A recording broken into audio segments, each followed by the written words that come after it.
Assalamualaikum warahmatullahi wabarakatuh dan salam perjuangan. Anda bersama dengan saya Ahyad Ishak dalam satu lagi episod Ahyad Ishak Show, satu podcast yang Ahyad akan angkat isu-isu ilmu-ilmu hartanah yang terkini, yang paling panas, yang paling trending.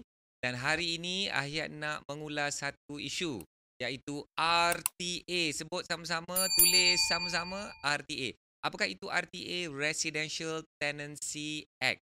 Dan baru-baru ini, Khazanah Research Institute telah mengeluarkan satu artikel tentang residential sector dan bagaimana residential sector ni nak menjadi selamat dan fully functional. Saya rasa artikel itu sangat-sangat powerful, nak menggambarkan bagaimana situasi sewa rumah yang kita hadapi sekarang dan bagaimana perlunya ada satu undang-undang khas untuk sewa hartanah.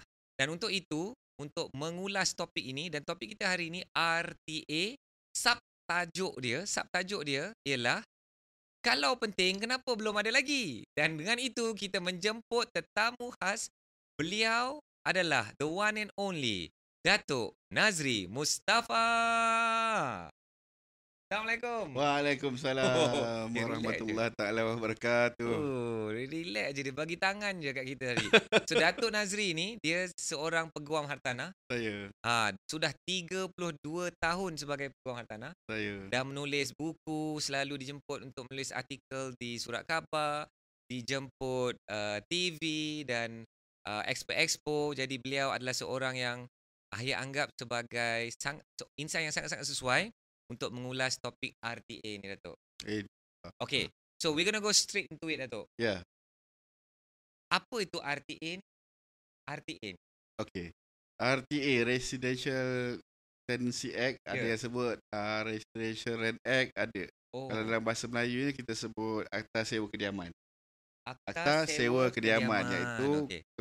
suatu akta, bila akta ni maksudnya dah jadi undang-undang. Okey. Undang-undang untuk govern hal-hal penyewaan kediaman. Dia spesifik. Maksudnya kalau okey, so dah ada ke RTA ni? Belum ada. Belum ada. Belum ada. Sehingga hari ini belum ada. Ha, Walaupun dah banyak tahun benda ni disebut-sebut di Okey. peringkat menteri dulu-dulu, yang kerajaan dulu pun pernah sebut, kerajaan sekarang pun pernah sebut, kemudian ada institusi yang lain pun turut membincangkannya sampai hari ini. okey. In fact macam Tuan Ahyad sebut tadi, Astro pun, pihak Khazanah Ya. pun ada membincangkan perkara yang sama. Dan telah diulas dalam Astro Awani. Ya, diulas satu pula jemputan, dengan betul? Astro Awani, tetapi masih belum ada kelihatan usaha-usaha untuk menaik dan menggubal akta tersebut ataupun malahan untuk dibentangkan di parlimen. Okey, so apa ceritanya dia sedang di apa? Macam mana satu-satu undang-undang itu Hmm. diundang-undangkan? Dia Ya. jadi undang-undang. Apa Dia proses dia kat Malaysia? dia prosesnya perlu dibentangkan di parlimen. Okey. Ataupun dah lulus di peringkat parlimen, ada pembacaan kali pertama, kali kedua, kemudian dibawa pula untuk kelulusan Dewan Negara, kemudian digazetkan, baru dia menjadi satu akta, menjadi punca kuasa kepada undang-undang lah. So nak jadi satu akta tu bukan satu benda yang mudah.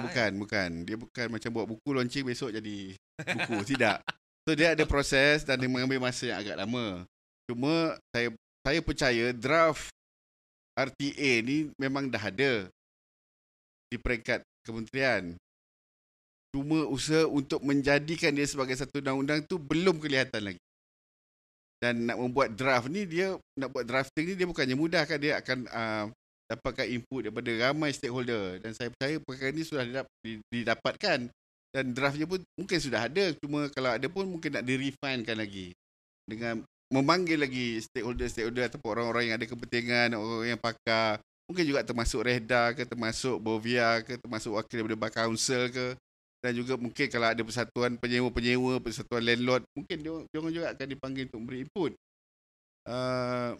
Pengalaman saya, tapi ini bukan berkenaan RTA, tetapi adalah usaha untuk menggubal HDA, seolah-olah HDA, Housing Housing Developers Act, tetapi untuk komersial, untuk unit komersial. Dan itu pun dah ada juga di peringkat perbincangan, dah ada usaha, dah dilantik sebuah universiti untuk menjalankan kajian, dah beberapa kali mesyuarat dan mendapat input-input daripada pakar. So itu saya rasa yang sebelum ni pun RTA juga mungkin ada usaha yang tu, tapi yang tidak, saya tidak terlibat. Tetapi untuk yang commercial unit ni saya pernah terlibat sekali lah. Jadi saya tahu sedikit sebanyak bahawa usaha untuk membuat akta ni dia memerlukan satu proses yang panjang. Tetapi saya mengatakan bahawa draft tu mungkin dah ada sebab yang saya ingat seawal 2018 pun dah pernah ada isu ini dikeluarkan dalam akhbar, dibincangkan, dan Perdana Menteri yang terdahulu pun pernah menyuarakan kan dalam perhimpunan perbentuk awam untuk wujudnya. So Perdana Menteri punya level pun dah sebut benda penting. Okay. So mungkin ada yang menonton ni atau yang mendengar, dia tak rasa benda ni penting dan dia rasa macam apa benda yang kita boleh sembang ni. Pada satu ketika tu macam penting. Macam dah nak pergi sangat dah nak buat akta ni, tetapi bila mungkin lah kan pandangan saya secara peribadi, bila bertukar kerajaan ada akta lain yang lebih dirasakan lebih penting dan lebih prioriti untuk diketengahkan. Especially sekarang ni yang tengah viral pasal URA, akta pembangunan bandar kan. Betul. So rakyat Malaysia dia tahu itu je. Kalau nak cakap pasal pembentangan bacaan pertama lah apa tu, dia dah tahu pasal itu sahaja. Betul. Padahal RTA ni bagi saya lah bagi saya dia akan memberi kesan kepada lebih ramai orang. So, tak ramai orang tahu dalam artikel yang Khazanah Research Institute tu, dia menyatakan 20.3% isi rumah di Malaysia ini menyewa. 23%. 20.3%. 20.3%. Okay, katakanlah 20%. Okay. Daripada isi rumah. So isi rumah ni ada 8 juta lebih. So ada 1 juta lebih isi rumah. Kalau kita darabkan satu isi rumah tu ada 3.8 atau 3.9 penduduk, maksud dia ada hampir 7 juta rakyat yang sebenarnya menyewa. So bagi saya sepatutnya RTA ni viral dan kecoh dan didesak dan dibincang dan setiap hari orang akan seperti URA, tetapi dia tidak mendapat the same energy URA. Sebab energy tu perlu ada orang yang bawa, introduce, and then benda tu di-hypekan kan, ada ramai pihak yang membangkitkan perkara tu dalam media dan sebagainya, baru benda tu jadi panas. Jadi selagi tak ada siapa nak lead dan bawa dan memanaskan so lama-lama dia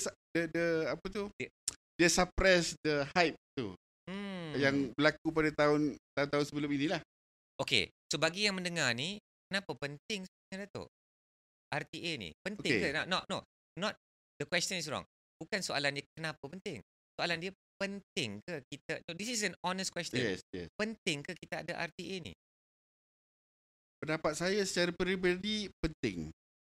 Dia kena ada dah. Dah kena ada dah sebab kita negara yang menuju sebuah negara yang maju. Okay. Lepas tu kita punya development pembangunan rumah tu sangat pesat. Dan kos bertambah tinggi. Dan seperti Tuan Ayat sebut, almost 7 million yang menyewa. Kan berdasarkan kajian yang dibuat, 20% yang menyewa. So apa sandaran kita ataupun apakah punca kuasa ataupun di mana kita bersandar sekiranya kita ada masalah dengan tenancy. So sekarang, dan kita memang saya rasa tak semua tenancy yang successful. Tak semua cerita yang bagus tentang penyewaan rumah ni. Cuma orang tak cerita. Sebab saya pernah berjumpa juga dengan beberapa orang yang saya tanya kenapa tidak menabur hartanah dan collect rental dan sebagainya sebagai income. So dia kata kita ada pengalaman yang buruk. Kita beli satu apartment, kita sewa, rumah pecah lah, sewa tak bayar lah, penyewa lari malam dan dia give up. Terus tak nak buat investment. So dia kata kalau berlaku macam tu, dia tanya saya, kita nak pergi mana? Kita nak adu pada siapa? Apa tindakan undang-undang yang kita boleh buat?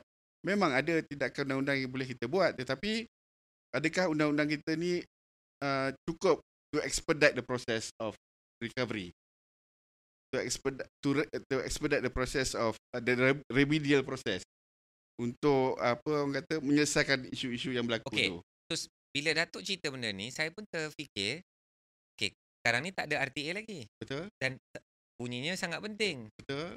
So kalau tak ada RTA, kita guna undang-undang apa untuk selesaikan masalah-masalah? So kita guna undang-undang yang sedia ada, yang dah usia je pun mungkin 2 kali ganda tua daripada saya lah. Kan ada undang-undang tahun 60, 70 dan sebagainya. Oh, Undang-undang tu yang mungkin lapuk lah kan. Contract Law Yes, 1950 kita kan? ada Contract Act kan. Lepas tu Contract Act. sikit ada provision di bawah Civil Law Act. Lepas tu ada sikit di bawah Distress Act. Lepas tu sikit di bawah Specific Relief Act. So yang ini bila kita bercakap pun bukan semua orang faham.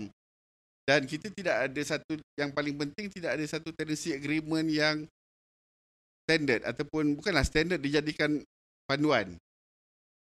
Contohnya seperti dalam perjanjian jual beli rumah yang dibeli daripada pemaju kan dah ada Kalau dalam HDA. akta HDA. So ada Schedule G, Schedule H tu kalau mereka mesti guna. Setiap huruf, setiap patah perkataan selain daripada nama Yes. dan maklumat tentang hartanah tu semua mesti sama. Yes. Dan kita tak kata agreement yang dinyatakan dalam akta HDA tu perfect. Tak. Pasal dia pun dah berapa kali revise. So untuk revise ni dia kena ada pengalaman baru kan. Bila kita langgar dinding, kita refine balik. Okey. Bila kita langgar lagi, ada isu, bawa ke mahkamah, kalah dan sebagainya, kita refine lagi. Tapi asas tenancy agreement ni pun sekarang ni tak ada. Dia memang cowboy. Ada cowboy. So orang akan kata tak apa, kita prepare banyak. Contoh kita boleh ambil daripada ChatGPT, kita boleh ambil daripada apa ni, kawan-kawan sampel kan, ada tukar-tukar nama dan sebagainya.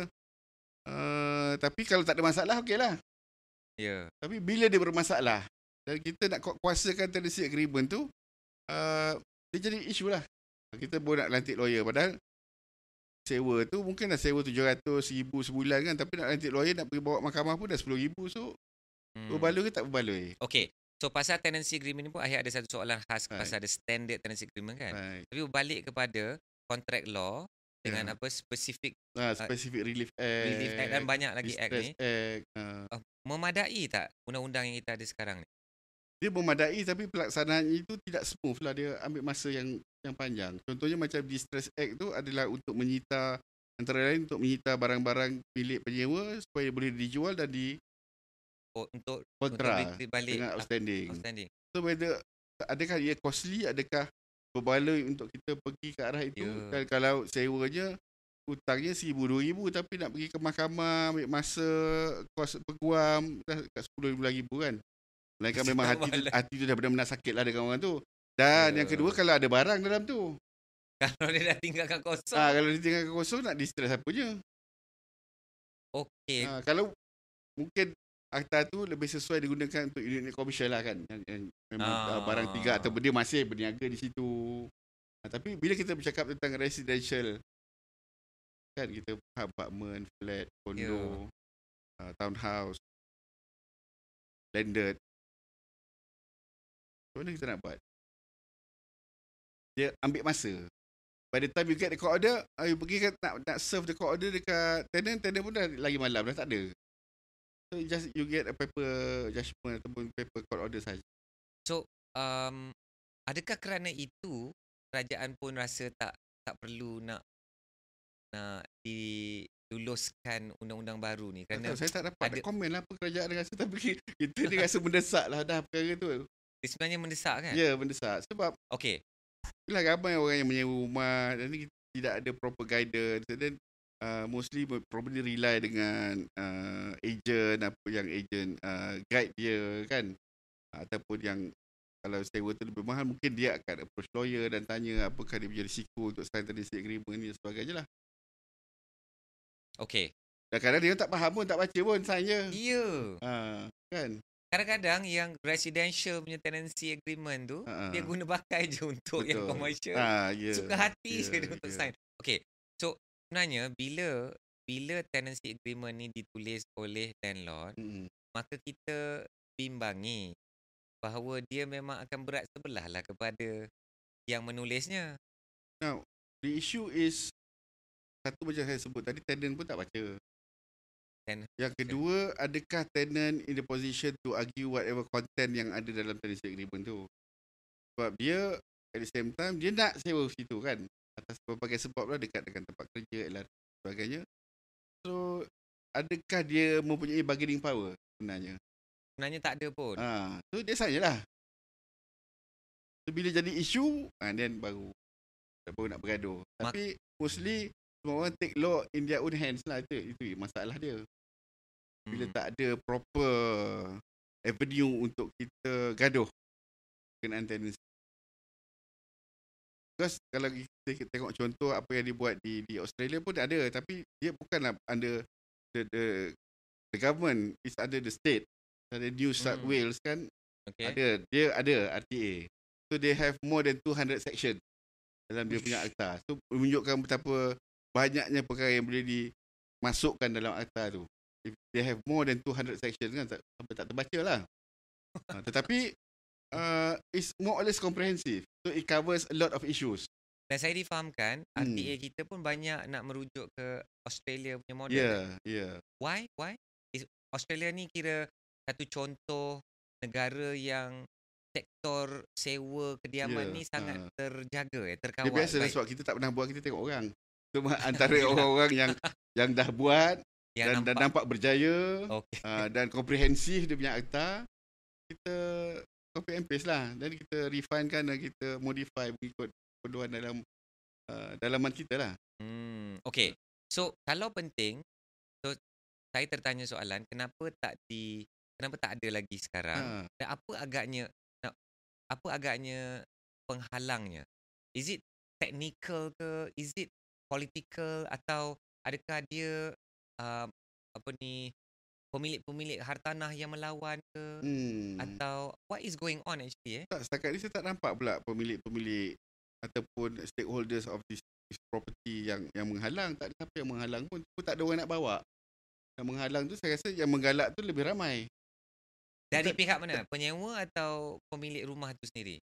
Saya rasa both will be happy kalau ada tendency yang dimasukkan di bawah RTA ni. Kalau dia boleh cover banyak perkara kan. Banyak benda boleh diselesaikan. Banyak. Kan? Especially dispute lah. Dispute. So among other things yang terkandung dalam RTA yang negara lain ni ialah terdapat peruntukan untuk menubuhkan tribunal. Okay, tribunal. So tribunal will expedite the process of dispute. So instead of going to court and whatnot, probably they can put a limit seperti mana tribunal pembeli rumah dia pun ada limit value berapa yang boleh dibawa ke TTPR ni, tribunal ni. Sama juga dengan tribunal tenancy. So tanpa ada akta, dia tak boleh tubuhkan tribunal. So dia tak ada akta yang membenarkan penubuhan tribunal ni. So bila ada tribunal, benda tu boleh di-expedite. You have dispute, you want to contest whatever issues, then you go to tribunal. Sama juga kalau tak bayar sewa, you go to tribunal. Kalau landlord ni you rasa dia unfair, then you go to tribunal. So tak payah pergi ke proses mahkamah sivil tak boleh proses keluarkan LOD, lepas tu filekan saman, pergi ke mahkamah. Macam saya cakap tadi, by the time, satu is cost. Time tu okay lah, mungkin kita boleh expedite. Tapi by the time you get the judgment, orang semua dah tak ada. So you just get the paper judgment, then you nak execute buat bankruptcy pula sekarang, dia punya benchmark dah naik. Kan, setakat sewa 4-5 ribu tak bayar. Tak boleh tu, Ustaz. Tak jadi apa. Dan juga mungkin dalam akta tu juga boleh diperuntukkan satu undang-undang untuk penumbuhan data center. Data center yang capture landlord dan tenant. So siapa yang bermasalah akan ada dalam data center tu. Yes. So boleh landlord boleh bagi rating dan sebagainya, macam Grab driver kita bagi rating. Adakah itu ada dalam 200 section di Australia tu? Yang itu saya nampak macam ada. Saya baca sekali ibadah nampak macam ada. Sebenarnya bila macam Datuk cakap kan, macam sekarang kita ada data, tapi data tu disimpan oleh lembaga hasil dalam negeri. Apabila kita buat stamping tenancy agreement, of course dia adalah data tu disimpan lah, tapi tu bukanlah untuk dibagi pada publik pun. Dia data. Tetapi pada masa yang sama, berapa tenancy agreement yang dihantar ke stamping sebenarnya? Banyak yang tak stamping pun. So data tu mungkin tak accurate. Tapi yang itu data, betul. Data berapa landlord, berapa tenant, berapa dia orang dapat sewa dan sebagainya. Tapi yang kita nak data ni adalah dari segi behavior. Macam mana nak buat tu data tu database. No, it's gonna be amazing tau. Bayangkan dia akan memaksa kedua-dua pihak berkelakuan baik. Bila kita tahu kita sedang dinilai kan. Driver boleh nilai kita dan kita boleh nilai driver kan. Sebab sekarang semua orang tengok Google review nak pergi makan, tengok Google review, Grab, Airbnb especially kan. Hmm. Kita tengok dia punya rating, Ya. dia apa orang panggil, yang host yang bagus tu, Super host. super host kan. Tu perkara macam tu lah. Tapi itu is another issue. Tapi isu yang penting ialah kita kena ada benda tu. Okay. So, Datuk sebut pasal tribunal. Yep. Tak ramai orang yang mendengar hari ni, dia faham Hmm. apa fungsi dan peranan tribunal. Dan Datuk ada sebut TTPR. TTPR yang dah wujud sekarang. Dah wujud. Datuk, would you believe ramai je yang tak tahu TTPR ni ada. Okay. And dia boleh uruskan. Is it the word? Uruskan Yes. isu-isu sehingga RM50,000 Yeah. Okay, so just briefly explain what TTPR mean Okay. and then relate it to Okay, the dia ada tribunal. 2 tribunal di bawah Akta Housing Development Act ni. Okay. Satu is tribunal pengurusan strata, itu untuk menguruskan isu-isu berkenaan strata, termasuklah tak bayar JMB dan sebagainya, rumah bocor, ceiling, semua tu kan. Yang kedua is tribunal tuntutan pembeli rumah yang menguruskan tuntutan untuk LED ataupun late delivery, pemilikan kosong. Okay. Atau dalam yang bahasa senang ni, developer lambatlah bagi kunci. Jadi 24 bulan tapi siap 36 bulan. So kita nak tuntut kelewatan tu. So yang itu TPR boleh uruskan. Tapi yang mereka perlu buat ialah pergi ke tribunal, isi borang, dan kemudian ada prosedur dia dan kita tunggu tarikh bicara lah. Tribunal kat mana? Siapa yang uruskan tribunal? Tribunal di bawah KPKT. KPKT. Yes. Dan kita pergi ke Putrajaya. Kita ada di Putrajaya, ada di Johor, ada di Utara, ada di Pasir Timur. Tak ada online ya? Tak ada online. Oh, kena pergi ke pejabat dan yes. ada borang untuk isi. Kita nak tuntut. Kita sebagai pembeli rumah nak tuntut terhadap pemaju. Betul. Okay, up to RM50,000. So kalau macam yang defect, rosak-rosak ni, itu satu lagi bidang kuasa lah. So bidang kuasa tu juga dinyatakan dalam akta. Apa yang tribunal boleh buat. So satu is on the late delivery, satu on the defect. Late delivery dan defect. Itulah dua saja. Dua sahaja. Kalau contohnya pemaju deliver tak seperti dalam brochure, itu tempat lain. Itu bukan dalam tribunal ni tak boleh ya? Tak.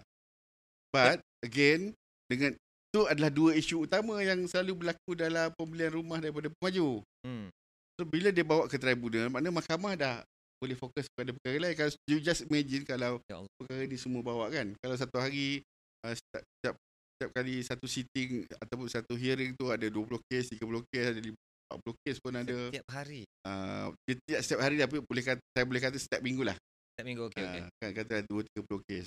So kalau kes-kes ini masih dibawa ke mahkamah, you just imagine bila boleh settle-nya. So tak ada kos mahkamah ya untuk tribunal? Kos dia very minimal. Satu, I think yuran pendaftaran sajalah yang melaporkan kena bayar. Saya tak ingat berapa ringgit, tapi very minimal. Yang ada RM100? Tak sampai. RM10? Ya, lebih kurang. RM1 tak silap saya. Itu saya kena double check, tapi very minimal. Okay, minimal. I think about RM10. Yang kedua, tak boleh bawa peguam. Oh, tak boleh bawa peguam? Ya. So kita sebagai pengadu kena wakil diri sendiri. Saya beli dengan Sendirian company ni, dia ada defect. Dia isi borang, tulis aduannya apa, kemudian datanglah. Okey, dan dia pemaju akan ada lah wakil. Pemaju ada wakil. Dan dia pun tak boleh ada peguam. Tak boleh. Oh, ni memang macam brothers lah. Dia tidak boleh diwakili oleh peguam di dalam perbicaraan. Kalau dia nak di-guide oleh peguam di luar, itu dah cerita lain. Okay. Dan I think of course some of them are guided by lawyers lah. Okay. So because the way they file the defense tu, kita boleh baca pun kita tahu ini bahasa undang-undang. Okay. So dari apa yang Datuk tengok, tribunal ni berjaya. Berjaya. Dia selalunya okay, sorry to ask this question lah. Selalunya salah siapa? Selalunya salah pemaju lah. Kalau defect, kalau late delivery, selalunya salah pemaju lah. Okay. Dan selalu dalam tribunal ni, pengadu lah akan menang.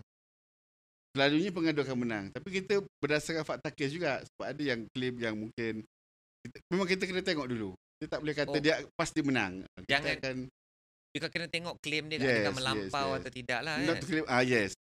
Claim tu melampau. So saya membayangkan dari segi defect tu macam mana, melampau ke tidak. Sebab ada juga yang panggil building inspector. Yang boleh kata kalau ada 100 tiles, 88 tu ada selotip lah. Ada. Ui. Dan viral video-video tu. Dia ada dia punya tu besi dia tu So, tuk tuk tuk tuk tuk especially tuk tuk defect tuk ni, tuk. dia lebih teknikal. Hmm. Defect dia lebih teknikal. Kita sebagai presiden tribunal pun, kita pun kadang, kita, bukan kepakaran kita. Sebab dia bahagian teknikal. So, Okay. kalau ada dispute on defect dan ada isu-isu teknikal, kita akan rujuk kepada Jabatan Teknikal KPKT. So, they will go to the premise and do their own inspection. So, kadang kita bergaduh dari segi value lah. Okay, Jabatan Teknikal kata harga ini, ada ikut harga JKR lah, harga standard. Kalau developer kata begini. Dan of course, pemilik akan lantik independent contractor. Dia akan menaikkan harga dia. Dia biasa begitulah. So, saya membayangkan Bukanlah dia menaikkan harga, probably that is the actual cost ke, the actual ataupun cost. Okay. dia punya finishing tu dia nak gantikan dengan yang lebih premium. So jadi mahal lah. So, saya membayangkan pemaju tak sukalah tribunal ni, betul tak? Tak suka lah. Tapi Kalau perlu. boleh nak settle luar lah. Okay. Because sometimes, when you have this tribunal, dia ada banyak keadaan. Ada yang betul-betul lawan, all out. Okay. Dan bila dia buat keputusan berpihak kepada pengadu, which is the buyer, pihak yang kalah tak puas hati dan dia bawa untuk rujukan di mahkamah sebagai judicial review. So ada lagi avenue yang dia orang boleh pergi. Ada yang berjanji kepada pembeli, okey kita akan settlekan dan bayarkan. Tapi tak bayar-bayar. So bila bawa ke tribunal, okeylah kita settle. So jadilah. So dia juga boleh berbentuk satu paksaan lah kepada yang nakal-nakal ni. Nampak buyer ni serius lah. Because I think faham. nanti ada record kan, tengok ni masuk tribunal. Okay. Akan nampak. Alright. Dia tak nak ada track record yang buruk lah. So, now kita nak relatekan kepada RTA. Ya. Saya tengah nak mencari situasi ni antara nanti dalam tribunal tu. So, dia akan ada dua pihak juga. Pemilik dan penyewa. Ya. Dan saya nak tanya soalan yang sama juga. Siapa yang akan tak suka tribunal ni kan? Dan saya rasa dia akan sedikit berbeza ceritanya bila bercerita tentang perumahan kediaman ni. Ya. Kerana rakyat sudah pasti dia lebih ramai rakyat ni penyewa. Dan dia mesti akan lihat tribunal ni akan banyak kes kerana banyaknya landlord yang jahat. Dia apa, takut one-sided atau tak one-sided fair, je. Unfair. Tapi sebenarnya bias. Dia sebenarnya tak boleh nak bayar because pemilik rumah pun selalu kena penyewa yang jahat-jahat ni juga. Betul? Kan? So dalam keadaan tribunal RTA ni nanti kita akan mungkin lihat keadilan lah keadilan yang lebih segera. Dan lebih murah. Yang lebih segera. Actually kalau kita nak fikirkan dalam perhubungan antara landlord dan penyewa ni kan, siapa yang selalu disakiti? Dia because macam ni Datuk. Bila saya buat kajian tentang rental control, rent act ni, banyak negara-negara ni seolah-olah menggambarkan bahawa perlu ada undang-undang untuk mengekang bias kepada landlord yang akan selalu bertindak tidak bertanggungjawab, yang akan menindas penyewa, sehingga kan ada negara-negara Eropah yang dianggap they are more tenant friendly, sehingga dia sebut dalam kajian sangat sedikit peluang untuk mengusir penyewa. Dia seolah-olah dah sekarang ni menzalimi pula landlord. Which I think is not fair juga. So what do you think about this situation? Begitu juga pandangan tentang, kalau kita ambil balik contoh tribunal tentang perumahan tadi. Semua orang menganggap tribunal lebih berpihak kepada pembeli. Dan antara tujuan HDA ditubuhkan pun ialah untuk melindungi pembeli. Betul. Because developer is always seen as the more powerful party. Kan, because they have the strength, they have the money, they have the fund, they are the expert in kan? The legal team. Kita ni, dia menjual beribu-ribu rumah. Kita ni beli satu rumah dan kita nak melawan satu giant. Nampak macam berpihak. Tapi tujuan ditubuhkan juga untuk melindungi hak-hak pembeli. Tanpa mengenepikan ataupun meminggirkan pemaju. Because probably they have their argument as well. Kenapa benda tu lambat. Dan ada kes yang dapat exemption sendiri daripada KPKT. So it doesn't mean that whenever you file an action in tribunal, you will Confirm. menang. Because we have to process the fact of the case. Of course, developer part dia defend dia. So bakal berlaku lah situasi So yang sama juga macam landlord and tenant. Probably orang akan melihat bahawa landlord is the more powerful parties in as far as tenancy is concerned kan. Because we own the house. You come to us, kita sewakan. So you kena dengan cakap kita lah. Tapi again, saya kata dia bergantung pada fakta kes. Kalau tenant sendiri yang default, dia yang contohnya memecahkan rumah itu kan, bila dia keluar lampu kipas tu, aircon semua dia bawa keluar, sedangkan itu bilik landlord, dan itu tak boleh kata kita bias kepada landlord. Macam contoh yang saya lihat di New South Wales punya RTA tu, dia kata antaranya banyaklah termsnya, tapi antaranya the prohibition is that prohibited act is that landlord menyuruh tenant semasa dia keluar untuk engage orang untuk membersihkan segala kapet. Itu tak boleh. So landlord tak boleh Tak suruh. boleh. Oh, sedetail itu section sedetail dia. itu. Okay. Maksudnya then you can even force the tenant to engage any party to do business relating to macam to do the cleaning of the house lah. You cannot force. Katakan contoh, okay, I want you to clean the house every month. I will engage a cleaner. I will nominate a cleaner. You must appoint him. Tak ada force juga. Because that probably lah agaknya akan menjurus kepada manipulation of business kan. Kata masuk poket kiri, poket kanan lah tu. Ni saudara saya ni, you ambil dia. Masuk rumah ni. Itu pun disebut. Dan yes. So detail lah. Sampai ke perkara yang macam itu. Agak-agaknya itu adalah macam revision akta tu yang bila ada isu-isu baru dia masuk Because lagi kita how comprehensive can we become whenever we want to enact a provision, a legal provision kan. So dia kena ada benda yang berlaku, dan kita akan refine kan, kita apa balik modify lagi. So tapi we have to start lah. Kalau benda tak ada, saya nak mulakan dulu dengan penyewa, Datuk. So first of all, kita nak tengok penyewa dan landlord, pemilik. Tapi sebelum itu, sebenarnya RTA ni nanti dia nak selamatkan siapa? Saya rasa untuk menyelamatkan both parties, is to protect both parties' right. Mestilah both parties. Because kadang-kadang orang tengok, okay, yang lebih dominan adalah landlord. Landlord ni pula kemungkinan ataupun biasanya lah datang daripada golongan T20 ataupun M40. Because they are the one who can afford to buy a house. Yang belum mampu ni mungkin B40 ataupun M40 yang baru tak bekerja dan ada sebab-sebab lain lah yang mereka perlu menyewa sebab kerja outstation dan sebagainya. So nampak macam ada imbalance kat situ. Okay, yang ni lebih berkuasa, dia punya rumah. Tapi both need protection as well. Alright. So talking about protection, and I totally agree, both sides kena dah dijaga. Okay, Datuk minum dulu. So saya membayangkan kita nak bincang sekarang ni, apa isu yang besar di pihak penyewa. Kita nak selamatkan penyewa, maknanya RTA ni nak selamatkan penyewa dari sudut apa? Satu, apa sebenarnya?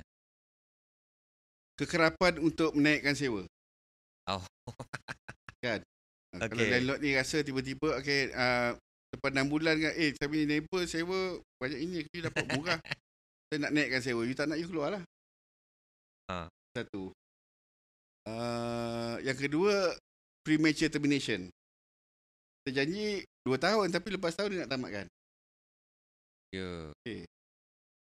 Yang ketiga, in terms of bil api, air dan sebagainya tu, maybe we should have a provision mengatakan itu wajib kan, bahawa semua rumah the bill has to be registered under the tenant's name. Sekarang banyak commercial je yang buat ni.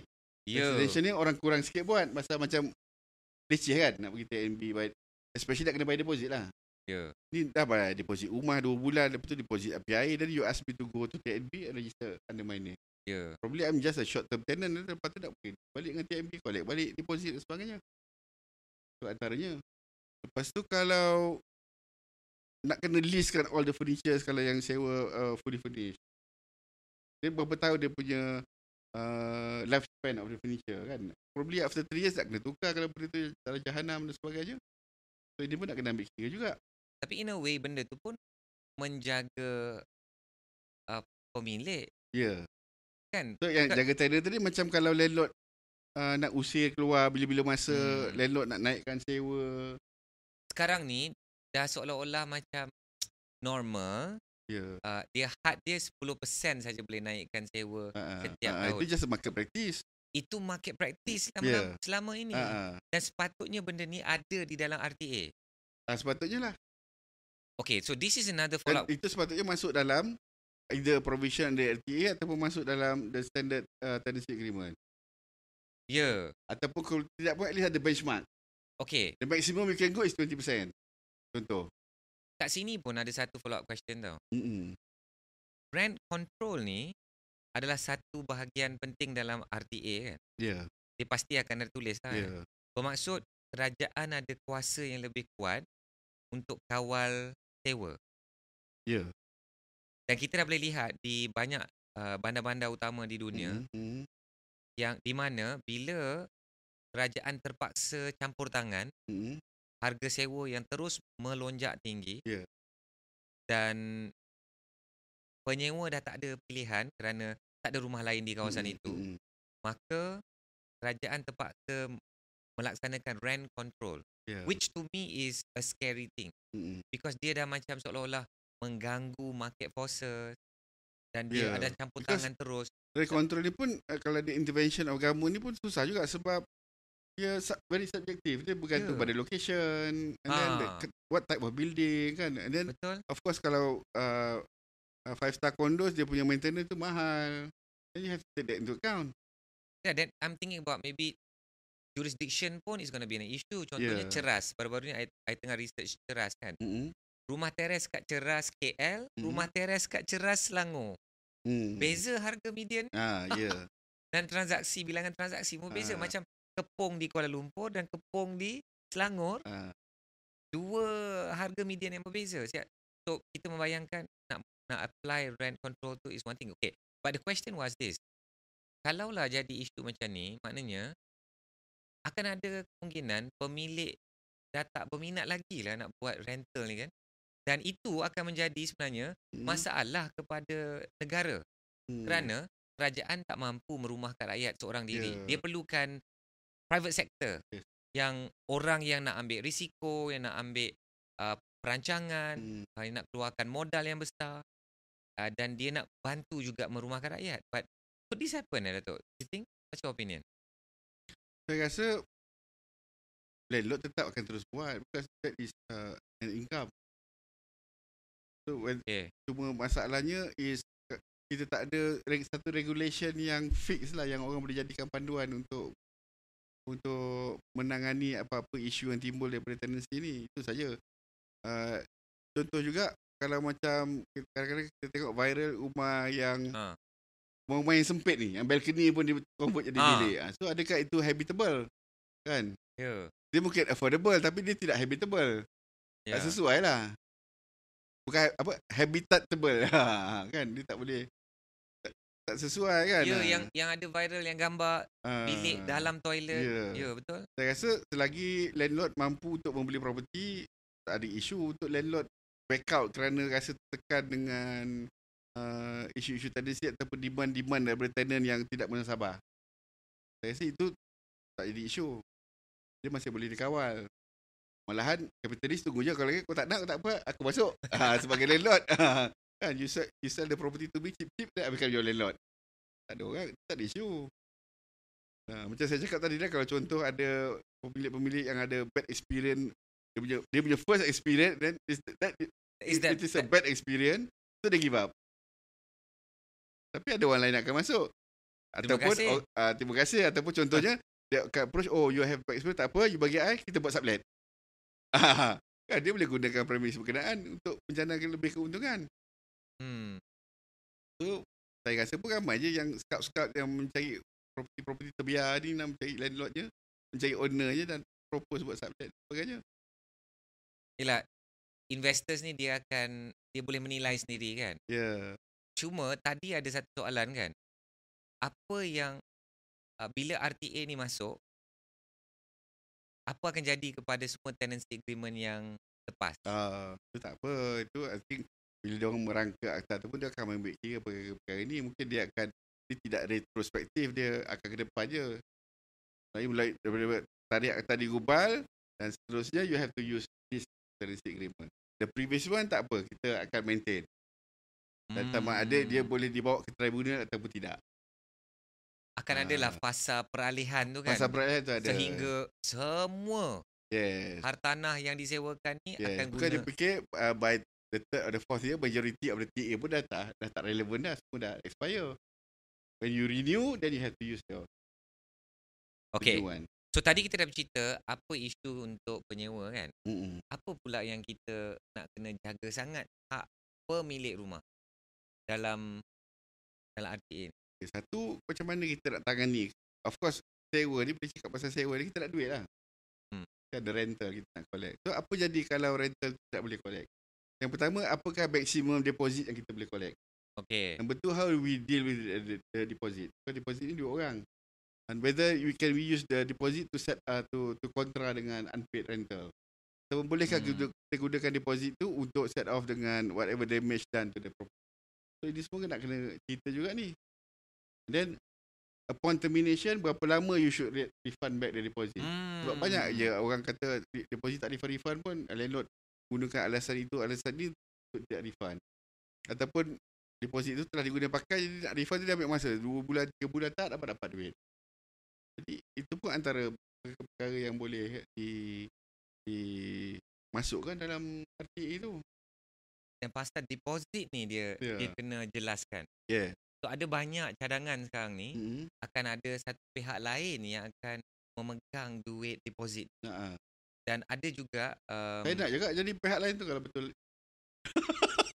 Kita ambil upah. Itu sebenarnya sekarang ni antara isu RTA ni, siapa nak pegang ni? Who do you think should pegang duit deposit? Yang paling, bukan nak kata paling selamat, saya rasa yang paling orang akan propose ialah probably Amanah Raya. Tapi sukalah dapat deposit pegang. Boleh dapat income daripada situ in terms of fixed deposit dan sebagainya. Yelah, kalau bayangkan, I don't know, membayangkan 1 juta rumah yang nak disewa. Kalau 1 juta rumah itu disewakan pada RM1,000, you kalau berapa? Kalau 4 bulan yang you kena bayar deposit, itu dah RM4,000 untuk 1 juta rumah. Itu dah RM4 bilion. Siapa nak menyimpan duit? Itulah. Amanah Raya lah. Yang akan dipropose tidak Datuk Nazri. Lepas tu kan ada orang yang akan idea akan menubuhkan satu lembaga tabung amanah deposit penyewa. Macam lembaga tabung haji. So lembaga tabung amanah deposit penyewa. Deposit penyewa. LTA. Lembaga tabung amanah deposit. LTAD kan. LTAD. Kalau 4 bilion is a good figure to start. Itu baru rumah. Belum sewa untuk commercial, industrial, tanah. Rasanya I think 10-20 billion no problem lah. Uish. So what is the Datuk ada tak dengar apa sekarang ni? What is the mechanism tak ada lagi lah. Of course lah, landlord akan bantah. Landlord akan membantah? Dia nak lah pegang deposit tu, tak maulah dia bagi pada mana-mana badan.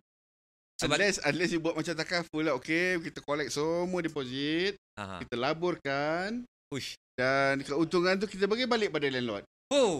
Kan kata you generate 4%, 5% per annum kan, you give back to all the landlord yang berdaftar dengan lembaga tabung amanah deposit. Why not? Kan, so you have 4 billion, you go and invest. Because the deposits that I accept as a landlord, I memang terus tanam sebagai FD. So at least kita dah tahu dah setahun tu, at least boleh dapat FD pun Islamic. So kalau dapat 3-4% at least daripada nothing. So lembaga tabung amanah deposit rolling nak buat investment kan. Ada juga masuk dalam equity dan sebagainya. So generate income, landlord pun tak marah lah kalau dapat 4% per annum kan. Nak kena ada fund manager lah pula kan. Siapa yang kena menguruskan benda? Tu LTAD bagi pula dekat PNB untuk urus. Dia buka pula amanah saham. Jauh lah kita pergi dah ni. Tapi amanah saham deposit penyewa. It could go that far kan. I mean as as we advance kan, Maybe kan. why not? It's not impossible. Lepas tu adalah mekanisme dia kalau kita nak tuntut balik. Yeah. Kalau dah cukup 1 tahun, dia macam mana nak tuntut dia buat balik. cara tuntut. Kalau tak cukup, ada lepas tu landlord meninggal. Macam mana nak buat? Okay, kita hantar. Kita ada nomination. Kalau tak ada nomination, kita hantar ke wang tidak dituntut. Kita hantar wang tidak dituntut. Dan probably part of the money boleh beli insurans untuk landlord. Tak insure pula. Okay, so dia dah jadi bunyi macam Dia berniaga pula kan. dia dah bukan berniaga, dia dah bunyi macam makin rumit pula. So better landlord je lah yang simpan duit deposit dia. Cuma penyewa yang sakit hati lah because takut landlord tak honor. And then ada case ni, and this is real story penyewa dia cakap apa? Landlord dia sengaja cari salah supaya nak tolak. Supaya nak tolak deposit, which is not macam fair. tu dia nak refer ke mana? Kat situlah nanti ada tribunal tu. Yes. Kalau kat tribunal, so at least ada pihak yang duduk di tengah-tengah dan mendengar dispute dua orang ni dan untuk selesaikan. So, sekarang kita tak ada tempat nak mengadu. Kita mengadu kepada ahli politik, kita mengadu kepada NGO. NGO, betul. Dan NGO pun bukanlah semua percuma. Ya. So macam saya juga yang pernah disakiti sebagai seorang landlord. Datuk, dia dah lah tak bayar. Air. Api tu kita tak tukar kan. Air. Api air pun dia tak bayar.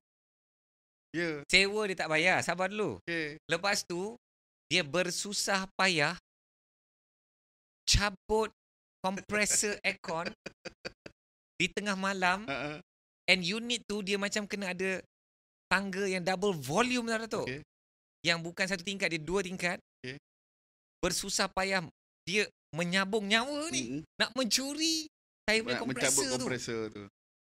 Dengan dia punya aircon unit sekali lah. Saya ada maklumat dia lagi, IC dia semua lagi. Boleh ke saya nak bawa kes-kes lama ni ke tribunal yang belum wujud lagi ni? Tak boleh lah pasal tribunal belum wujud. So itu satu contoh yang baik lah. Ke mana you nak pergi? Oi. Kan? Dia punya rasa marah tu. Dia approach satu lawyer. Okay, kita nak keluar LOD, kita cari RM1,000. Balik tak? Kecuali memang very determined dan disebab dipengaruhi oleh sakit hati yang amat dan untuk kepuasan dan untuk sebagai pengajaran. Seorang kapitalis. Kepuasan sebagai seorang kepuasan sebagai seorang landlord. Kan kita nak mengajar dia supaya niat kita, okay, kalau kita tak recover pun tak apa, but you don't do this to other people. Jangan buat macam ni, tak elok perangai. Dan samalah juga penyewa yang disakiti oleh landlord-landlord yang tak baik ni.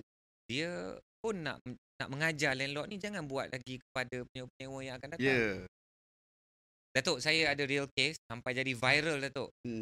Saya tak bayar deposit pada penyewa tu, tak pulangkan balik seperti yang saya janjikan. I think it was more than 14 days. Viral. Dan masa itu, she called me out and dia post kat X. Masa itu Twitter. Dan viral. Dan kawan-kawan lah yang screenshot dan cakap, Ayat, nama you dah disebut ni. You punya penyewa, you tak bayar you punya deposit ni. So, saya memang sit down dengan my team kan, yang menguruskan. Apa sebabnya adalah delay-delay yang tertentu.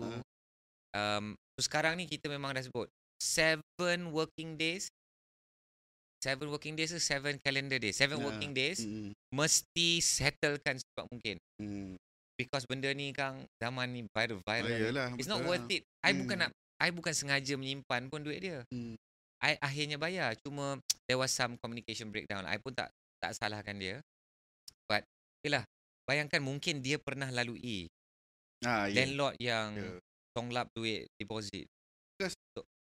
Itu satu. Yang satu lagi, kadang-kadang bila kita punya tenancy agreement tu expire ataupun dia nak pindah, di mana dia akan perlu cari rumah baru dan dia nak bayar deposit kepada tuan rumah yang baru.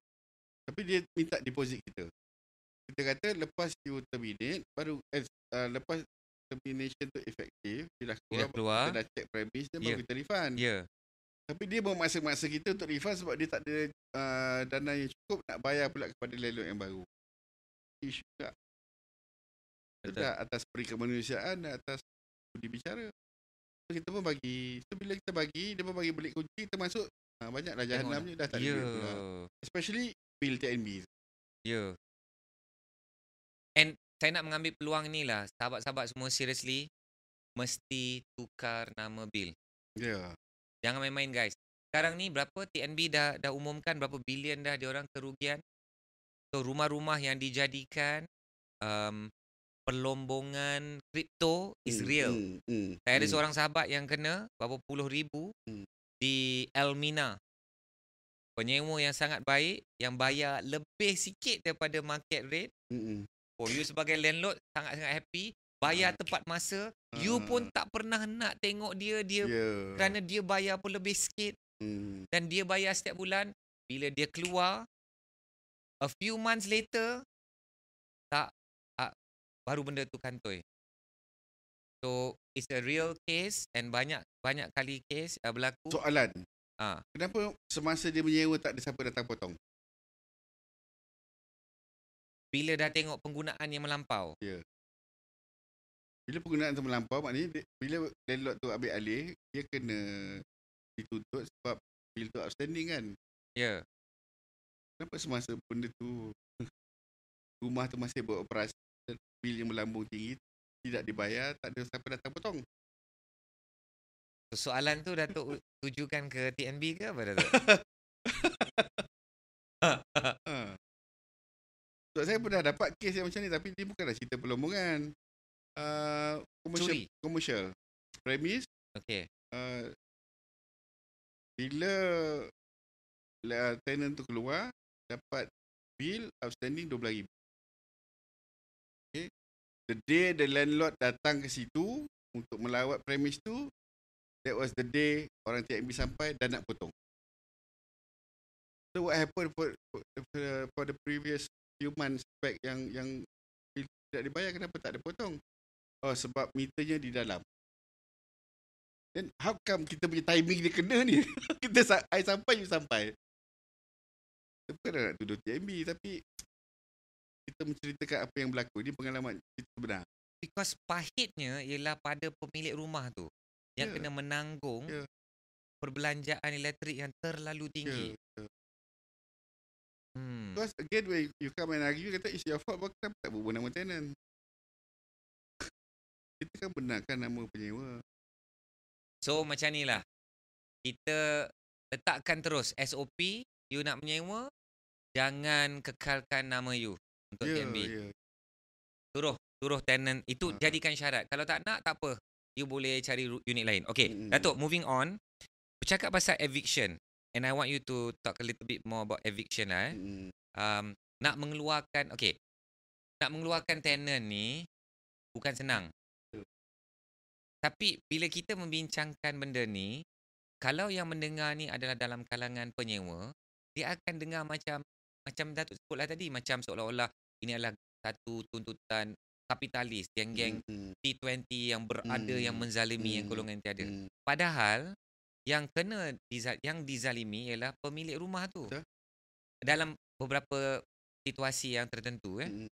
So, dalam situasi di mana penyewa tu yang jahat, because memang ada penyewa yang jahat. Ada landlord yang jahat, tapi kita cerita tentang penyewa yang jahat. Dengan undang-undang yang ada sekarang, dia bukan senang nak mengusir. Why is that so? Sebab kita tak ada undang-undang lain, kita menggunakan undang-undang yang lama. Di bawah Specific Relief Act. Whereby you, walaupun dia tidak bayar sewa, tapi you punya remedy is under the Contract Act. So you refer balik pada tenancy agreement, you bagi notice, so dia keluar. Okay. You terminate due to the default. Tenancy agreement is deemed terminated. So bila terminate, you kena keluar. Okay. Yang jadi masalah yang dia tak nak keluar. Dia tak nak keluar. Okay. So bila dia tak nak keluar, you masuk. Okay. Dia pecah pintu. Rumah kita? Rumah kita. Okay. So that is deemed as trespass. So dia masih duduk di situ. Walaupun tu rumah kita. Saya cerita you satu kisah sebenar yang berlaku. Benda yang sama. So dia masuk rumah tu semasa penyewa outstation. Dia alihkan barang-barang tu semua, masuk, pindahkan ke tempat lain. Siapa? Landlord. Okey. Okay. So ada barang-barang dalam rumah tu dikeluarkan. Pasal dia, Barang-barang dia lah. barang-barang penyewa. Barang-barang penyewa. Kan dia punya marah tu pasal tak bayar, call tak angkat dan sebagainya. So dia pecahkan pintu, masuk, alihkan. The next day bila penyewa balik, dia report polis. So polis datang tangkap the Tangkap landlord. penyewa buat report polis, yang kena tangkap ialah pemilik Landlord, rumah. pemilik. Dan jadi ceritanya lebih menarik, ditangkap pada hari Jumaat petang. Alhamdulillah. Dapatlah So, package 3 hari 2 malam. Dapat terus package 3 hari 2 malam. Sebab instant baru boleh keluar. Kan pejabat baru buka balik nak bayar bil ke apa bayar. Ya. Ini Real satu, case. Real case. Ini satu cerita yang seronok untuk Bukan kepada Datuk lah real case ni. Tak, yang orang yang saya kenal. Okey. Itu bukan cerita dekat. Orang yang saya kenal dia cerita pada saya. Sorry, dia tu penyewa ke dia landlord. Dia lah yang dapat package 3 hari 2 malam. Ya, dia dapat. Aduh. Landlord. So kan PT kepada landlord kan. That's why we need all this kind of the proper law untuk govern. So bila jadi macam tu, okay fine. Then you have this law under the Specific Relief Act, whereby dia menyatakan bahawa you tidak boleh usir seorang penyewa tanpa mendapatkan perintah mahkamah. Okay. So nak kena pergi mahkamah pula, dapatkan court order tu, serve atas tenant, baru boleh suruh dia keluar. So yang viral dalam media dan social media, yang boleh diusir keluar tu maksudnya dia dah dapat court order. Ya. Perintah mahkamah. Yes. Nak dapat court order ni susah ke Datuk? Taklah susah, tapi dia ada kerja kena buat lah, ada proses lah kan. And ada cost. Susah je proses lah. Cost lah. Okay. Cost and time. Okay, cost and time. Dari segi cost? Probably sekarang punya rate 5 to 10k. 5 to 10k. Nak bayar lawyer fees. Okay, dan masa? Masa boleh, adalah yang boleh hafalkan apa ni, untuk expedite the matter tu. Boleh dapat lah dalam 2 minggu, sebulan. Okay, katakan sebulan. Nak spend 5,000 and nak tuntut 3,000. Memang tak lah. Tu bergantung balik pada orang tu punya prinsipal lah kan. Dia kata die must do, dia buat lah kan. Tapi if it's worth the cost. Okay, itulah yang kita boleh buat sekarang tanpa adanya RTA. Untuk mendapatkan eviction order dia panggil kan. Eviction order atau perintah usir. Usir, okay. Itu ketika kita tidak ada RTA. So bayangkan Malaysia akhirnya dah ada RTA. So akan adalah cara yang lebih mudah untuk usir. Sepatutnya lah. Mungkin termasuk di bawah bidang kawasan tribunal juga mendapatkan perintah untuk mengusir penyewa-penyewa yang culas membayar sewa dan so dia pergi kepada tribunal sewa kediaman. Sebab eviction order ni biasanya bukan biasanya kes yang termination tenancy agreement tu masih masih enforce, tapi dia dah tak bayar sewa 3-4 bulan, dia selalu landlord pergi serbu tu. Sebenarnya salah lah kan kalau nak break to enter the house, pindahkan barang penyewa tu, itu sebenarnya satu kesalahan, betul? Kesalahan, yes. Kesalahan lah. Dia tak ada perintah mahkamah tadi untuk mengusir, untuk menyebabkan orang tu keluar. Itu saja. Because the provision under the existing act yang ada. So kita memang sangat perlukan RTA ni, dan satu clause. Sebab sekarang ni orang buat macam-macam lah kan. Take laws in their own hand kan. Tu pergi potong elektrik, air, tukar padlock. Itu semua boleh kena bakar je letak pasal rumah sendiri. Tapi cara-cara lain lah. Tapi ada yang berkesan, ada yang tak. Tapi banyak juga yang backfire lah. Backfire kepada pemilik rumah. Juga especially when it involve families kan.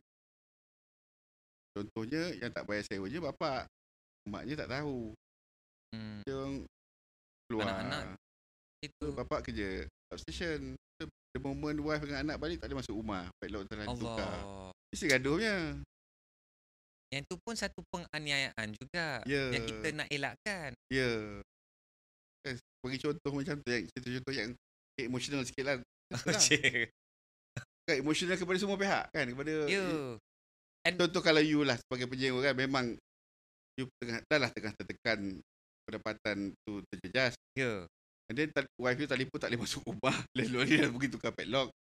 You You tengah dekat Perlis tu tengah berusaha berjuang nak rumah dapat kat duit Bandar ni. Maisuri. Allah. Apa nak pergi settle ni? Tu telefon landlord pun dah give up dah banyak kali, antara money suruh bayar tak bayar. Dia pula tak ada blue tick ke? Blue tick je tak jawab. So inilah situasi. Okey. So dalam satu keadaan di mana RTA ada. So mungkin section dalam RTA itu akan berbunyi sekiranya tak bayar, penyewa tak bayar dalam 2 bulan. Kurang-kurangnya kita adalah benda untuk dirujuk. Kalau berlaku ada perkara undang-undang. macam tu. Macam sekarang ni tak ada. Semua ini berdasarkan budaya je, berdasarkan culture, berdasarkan market practice. Je. Kan? We don't have something to rely on whenever there's a dispute between. No, I'm just trying to bring it fast forward dan membayangkan, so mungkin adalah clause yang menyatakan dalam keadaan apa yang you boleh pergi ke tribunal untuk mendapatkan court order. Yes. So nanti tribunal ni akan diuruskan oleh KPKT juga ke? Tak pasti lagi lah. Most likely lah. Okay. Dia berkaitan dengan perumahan dan juga kerjaan tempatan, township, rumah kan. So maknanya KPKT melalui tribunal tu boleh mengeluarkan perintah mahkamah untuk menghalau tenant ini. Ya, boleh dimasukkan provision. Kemungkinan akan dimasukkan lah. Kemungkinan. Of course dia akan kaji segala permasalahan berkenaan dengan tenancy. Of course that is one of the issues. Dia akan masukkan. Ataupun sepatutnya dimasukkan. Because we have a lot of pemikir-pemikir yang datang berkumpul untuk mencadangkan apa-apa yang perlu dimasukkan dalam akta berkenaan. Okey. Dan kalau kita bercerita tentang repairs and maintenance pun satu klausa yang satu section yang sangat penting. Macam siapa yang sepatutnya maintain service aircon? Kalau kan sepatutnya tenant. So bila kita ada perkara macam tu, dan kita ada, we can rely on the standard tenant system. Ini lama-lama benda tu akan jadi culture juga. Orang dah faham dah. Oh macam ni kan.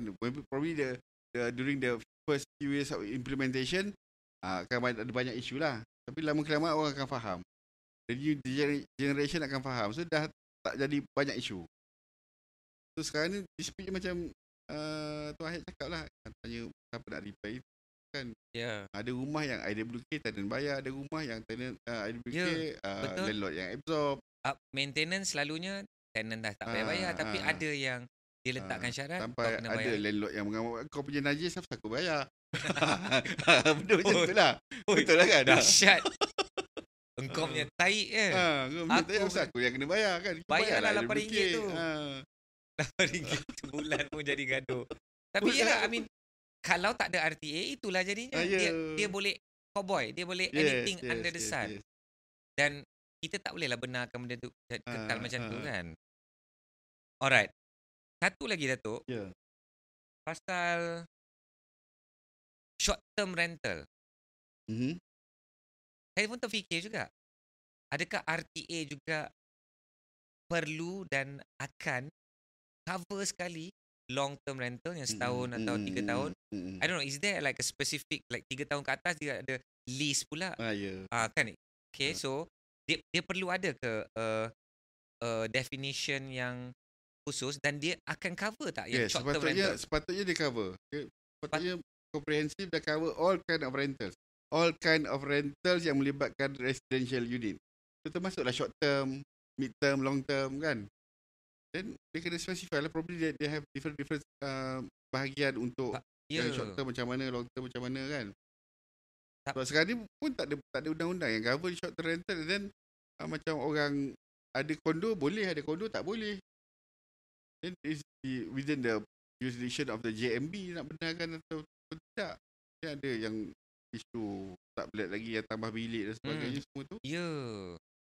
Banyak lagi lah benda yang perlu ditangani. So kalau kita ada proper, at least adalah satu benda untuk kita rujuk lah. Kalau ini berlaku jadi macam mana? Macam Datuk sebutlah sebelum ni, awal-awal, memang tidak akan perfect. Ya. Tapi sekurang-kurangnya adalah sandaran kita. Ya. Dan kita boleh revise dan perbaiki as we Ha. go along kan. Paling tidak pun macam ada manual lah untuk kita refer balik kan. Ni kita Ya. nak tanya siapa? Tanya lawyer A jawab lain, tanya lawyer B jawapannya lain. Ya. Orang pening. Tidak ada guidance untuk mengawal tindak tanduk pemilik dan juga tindak tanduk penyewa. Okey. Cuma apa pendapat Datuk Datuk Nazri? Ada pihak yang merasakan RTA ni tak sepatutnya cover short term rental. Short term rental ni dia perlu ada dia punya undang-undang sendiri. Tak juga tu sebab nak buat RTA pun tak siap lagi. Nak tunggu RTA siap kan, dah ada contoh-contoh, dah lalui, ada pengalaman 5-6 tahun kemudian baru nak buat short term rental. Sedangkan short term rental pun sekarang boleh luasakan Airbnb, iBilik, macam lah. Dan adakah nanti isunya pula residential RTA ni, adakah dia cover juga untuk sewa-sewa bilik ni? Yang sublet-sublet ni cover ke tidak kan? Sebab itu adalah culture baru. Dulu tak ada. Dulu orang sewa satu rumah je, you all share sendiri-sendiri lah, nak sewa bilik kan, pandai-pandai lah cik kawan. Tapi eventually sekarang because due to the cost, due to the demand, so youngster semua dah boleh adapt sewa bilik. So adakah itu termasuk juga dalam RTA ataupun itu dah cerita lain. Tapi kalau cerita lain bila nak selesai je pula dan ada regulation yang govern this kind of business. So saya membayangkan macam spesifikasi pun mesti ada dalam RTA ni nanti kalau dia nak govern room rent. Ya.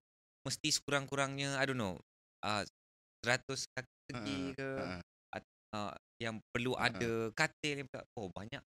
Melainkan kalau pihak berkenaan, okey tak apa, yang itu kita tunggu dulu, kita buat RTA dulu. Jadi baru kita deal dengan the small room rental ni. Tapi of course kita tahu dia will take times lah.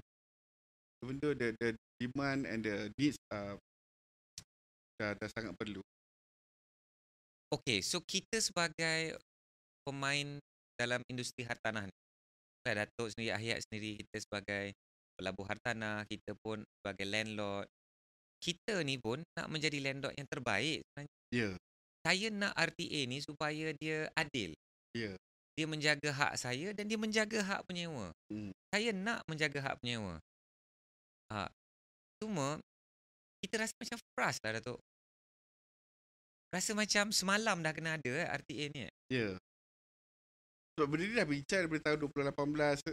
Yang saya ingat lah awal 2018 atau sebelum tu pun dah ada ura-ura untuk mewujudkan akta ini, dan keperluan untuk akta ini pun dah banyak kali dibincangkan. Sampai hari ini pun kan teknologi Astro Awani pun dia membangkitkan perkara yang sama.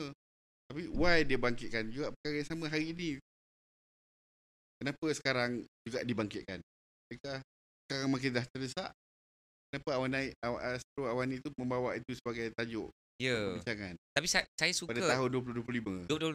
Saya tengok angle dia ada dua tetamu yang dijemput kan. Satu tu dia membawa isu diskriminasi sewa. Dan dilaporkan oleh wanita itu berlaku banyaknya kepada bangsa minoriti, khususnya kepada Indian. Yang selalu kena diskriminasi nak menyewa ni. Okey. Dan tetamu yang kedua tu yang saya sendiri nak menjemput beliau ke dalam ke podcast kita ni, iaitu researcher dari Khazanah Research Institute. Dan saya rasa very interesting. Dan satu benda yang dibangkitkan dalam laporan dia merujuk kepada isu sewa keranda, rumah bilik sewa keranda. Sebenarnya kan bilik sewa keranda tu adalah satu kejadian yang betul-betul merosakkan reputasi dan maruah industri sektor sewa kediaman ni sebenarnya. Because it's a very I would say is a very, what do you call that? Very satu kes terpencil saya sebut. Dan Datuk, would you believe orang yang menyewa bilik-bilik keranda itu mereka tak komplain. Yang menyewa bilik-bilik ni dia orang tak komplain. Yang banyak mengeluarkan kecaman adalah orang-orang yang boleh duduk di rumah yang selesa, tapi dia yang kecam. Apalah ni, tengok ni duduk kat bilik macam ni. Ha. Ha, padahal orang yang duduk kat bilik, sewa bilik, ada yang sangat happy, yang tak nak keluar, yang nak teruskan menyewa. Ya, so cuma dalam dunia hartanah ni dia very inelastic demand. Kerana dia tahu dah bila harga rumah makin tinggi, sewa makin tinggi, Ya. penduduk di kawasan-kawasan tertentu itu dia tidak ada pilihan. So dia perlu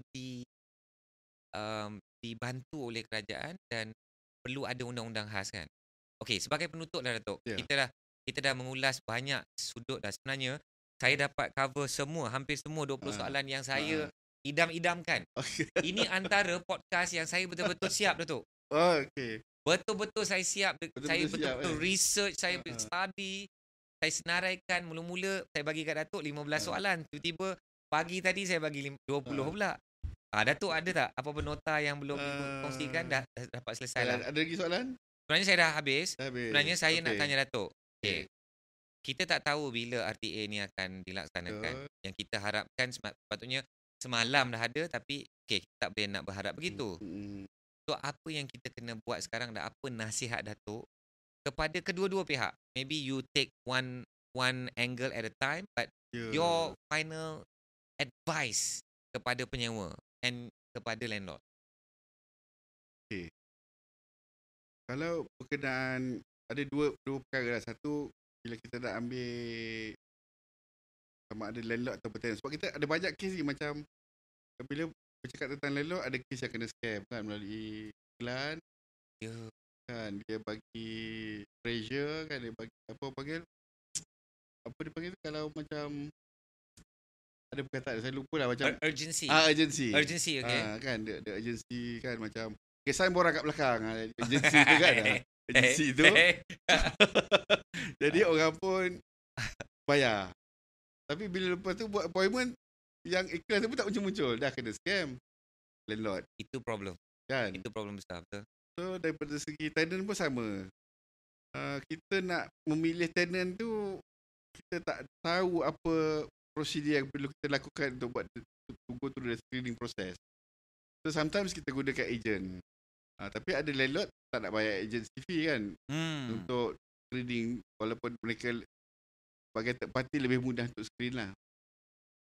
Dan kadang screening proses ni pun landlord boleh je buat. Sebab saya pun pernah test, mula-mula segan-segan jugalah, tapi bila saya tengok agent pun bertanya soalan yang sama, saya pun hantar, suruh dia masukkan dia punya biodata, detail kerja kat mana, gaji berapa dan sebagainya. Most of them respond. So yang tak respond tu kita tahulah, kita dah kick out lah dia daripada list of potential tenant. So I think biasalah kita dengar orang cakap prevention is better than cure. So kita buat screen. Number 2, yang govern the relationship between the landlord and tenant is the tenancy agreement. Walaupun tak ada standardized yang macam Datuk sebut tu, and walaupun tak ada RTA ni, at least adalah satu dokumen. Sebab saya dah tengok banyak tenancy agreement. Ada yang bahasa Malaysia, ada yang bahasa Inggeris, ada yang tepat, ada yang nipis, ada yang dua line, ada yang selai, ada yang stamp, ada yang tak stamp kan. Jadi banyak tak stamp. Jadi kalau macam tu, di mana you nak merujuk untuk mendapatkan satu tenancy agreement yang you rasa komprehensif dan melindungi kepentingan you dan juga kepentingan penyewa. So bila macam landlord prepare, bagilah tenant baca, dan kalau tak setuju macam saya cakap tadi, most of the tenant dia orang tak ada pilihan lah. Dia will just sign. Probably satu ada dua clause dia boleh bila sikit, minta kurang sewa sikit, minta kurang deposit sikit. Ataupun instead of pay the rental on the first day, kita drag ke 3 hari bulan ke 5 hari bulan ke. Itu je yang biasa menjadi concern kepada tenant lah. So berbalik pada penyediaan tenancy agreement pula, pada tahun lepas ada isu tentang penyediaan tenancy agreement ni, ada perbincangan antara Boviap, apa dia panggil tu? Board of Valuer, Estate Agent and Property Managers. Then they decide bahawa last year Boviap keluarkan satu circular mengatakan bahawa estate agent tidak boleh prepare tenancy agreement. Dan itu menjadi satu perbincangan yang hangat lah di kalangan mereka yang mempunyai kepentingan kan, agent, lawyer tu duk bergaduh lah pasal benda itu. Kenapa ejen tak boleh buat pula kan? Selama ni kita buat, kita boleh charge lagi tenant, kita minta 300, 500, that is not income for us.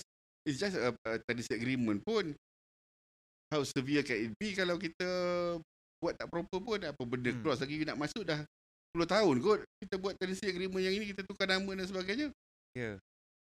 Then jadi sebab Bar Council kata di bawah Legal Profession Act, only those who are qualified, who are legally qualified to practice can prepare legal documentation. So menggunakan peruntukan itulah. So sebenarnya bila ejen dah tak boleh buat, maknanya Yes. Boviap nak mengatakan hanya lawyer je lah yang boleh buat. Yes. So ejen marah lah sebab ini one of the punca pendapatan juga. Tetapi walaupun demikian, keluar circular dan juga Bar Council pun menyahut dan menyatakan provision di bawah Legal Profession Act Section 37 kalau saya tak silap. Setakat hari ni saya ingat baru seorang kot yang approach saya untuk buat tenancy agreement. So mungkin dia buat sendiri lah. Kan lagi-lagi zaman ChatGPT. Lagi-lagi zaman ChatGPT kan. So most likely, so ejen pun tak dapat, lawyer pun tak dapat. Landlord bukan landlord buat sendiri. Mungkin lah saya punya suspicion lah sebab selepas keluarkan benda tu tak ada pun ramai datang pada lawyer. So kita membayangkan bila dah keluar circular tu, okay, ejen dah tak boleh buat, berderu lah orang datang ke lawyer. Kan, dengan you kata tadi 7 juta orang menyewa kan, takkanlah 1,000 orang pun tak dapat. Tapi akhirnya siapa-siapa pun tak dapat. Okay, this is interesting story, brother. So what's going on?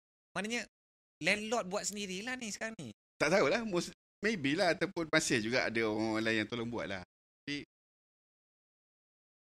because berapa ramai landlord ataupun tenant yang reti buat tenancy agreement. Ya. Kan? Especially tenant lah, especially the first timer kan. Mungkin tak reti. Bukanlah tak reti, I mean nak buat tenancy agreement. Let's say you are the first timer kan, you baru nak sewa rumah. Okay, saya minat rumah awak. Tenancy saya prepare. Memanglah landlord tu tak nak. Mestilah. Kan? So landlord kata tak apa, saya pula prepare. Daripada sekarang saya minta lawyer buat, kena bayar. Saya minta ejen buat, dia charge saya 300. Saya buat sendiri, saya charge awak 200. So landlord boleh jadi. Boleh jadi. Kan, possible kan? Yelah, benda ni dia inilah cowboy land. So kita dapatlah berbagai bentuk tenancy agreement. No lah, Datuk, you mention something just now. Kita ni nak menuju negara maju. Yeah. Benda ni nak kena standardize lah. Yalah, we have to have the law. Kalau tidak dia jadi lawless. So itulah sebab sekarang terlalu ramai orang yang menyewa. Rumah banyak, penyewa ramai.